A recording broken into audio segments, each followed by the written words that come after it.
ನೋಡ್ತೀರಿ ಈ ಬಾರಿಯ ಬಿಹಾರದ ಚುನಾವಣೆ ಇದು ಬದಲಾವಣೆಯ ಚುನಾವಣೆ ಆಗುತ್ತಾ ಅಥವಾ ಮತ್ತೆ ಅದೇ ವಿಶ್ವಾಸದ ಮರುಸ್ಥಾಪನೆ ಮುಂದುವರಿಯುತ್ತಾ ಅಲ್ಲಿ?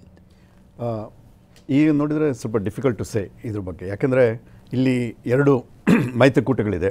ಒಂದು ಮೈತ್ರಿಕೂಟ ನಾನು 20 ವರ್ಷ ಅಧಿಕಾರ ಅನುಭವಿಸಿದ ಮೇಲೂ ಕೂಡ ಮತ್ತೆ ಅಧಿಕಾರಕ್ಕೆ ಬರ್ತೀನಿ ಅನ್ನೋ ಒಂದು ಹಂತದಲ್ಲಿ ಅದು ಇದೆ. ಇನ್ನೊಂದು ಮೈತ್ರಿಕೂಟ ಅದು ಕಳೆದ ಬಾರಿ ಅಚಾನಕ್ಕಾಗಿ ತಪ್ಪೋಗಿರೋವಂಥ ಒಂದು ಅಧಿಕಾರನ ಈ ಬಾರಿ ಆದರೂ ಗಳಿಸಲೇಬೇಕು ಅನ್ನುವ ಒಂದು ಛಲ.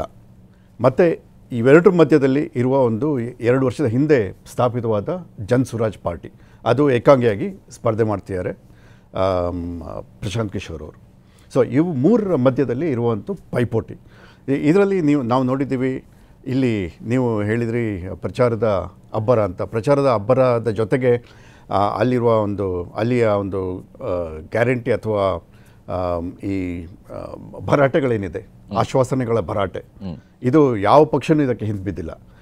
ಇದರ ಪ್ರಮುಖ ಅಂಶ ಏನಂದರೆ ನಾವು ಅಧಿಕಾರಕ್ಕೆ ಬರಬೇಕು, ಹೇಗಾದರೂ ಮಾಡಿ ಅಧಿಕಾರವನ್ನು ಹಿಡಿಬೇಕು.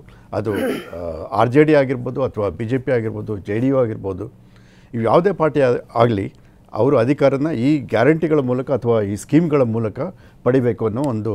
ನೋಡಿ, ಈ ಬಾರಿ ಹಾಗೆ ನೋಡಿದ್ರೆ election model code of conduct announce ಆದಮೇಲೆ ಒಂದು 10,000 ರೂಪಾಯಿ ಮಹಿಳೆಯರಿಗೆ ಅಂತ ಒಂದು ಅನೌನ್ಸ್ ಆಗಿದೆ.